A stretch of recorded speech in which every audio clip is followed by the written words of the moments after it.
part of the issue here is the fiscal policy from the administration with the continuing to put money into the system, and that is a variable that Powell is dealing with that maybe past chairman of the Fed haven't had to deal with. Correct? Yeah, that's right. I mean, typically when you have, unemployment rates at under 4%, Yeah. those are times actually to balance the budget or even run surpluses like we saw, in the 90s and in other Yeah. periods back through history.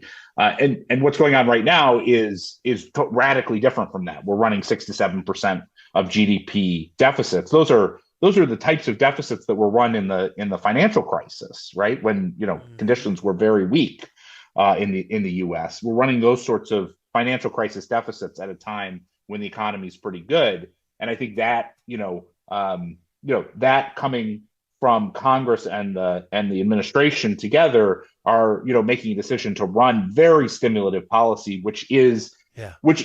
keeping pressures on inflation either directly or indirectly, for Right. sure.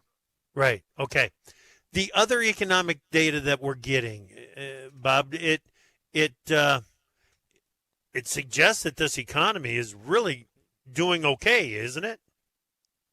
It sure is. I mean, we're the numbers are adding up in a way that looks like we're going to get our seventh straight quarter of GDP growth at 2% or better on a real GDP basis. That's pretty good for the U.S. economy.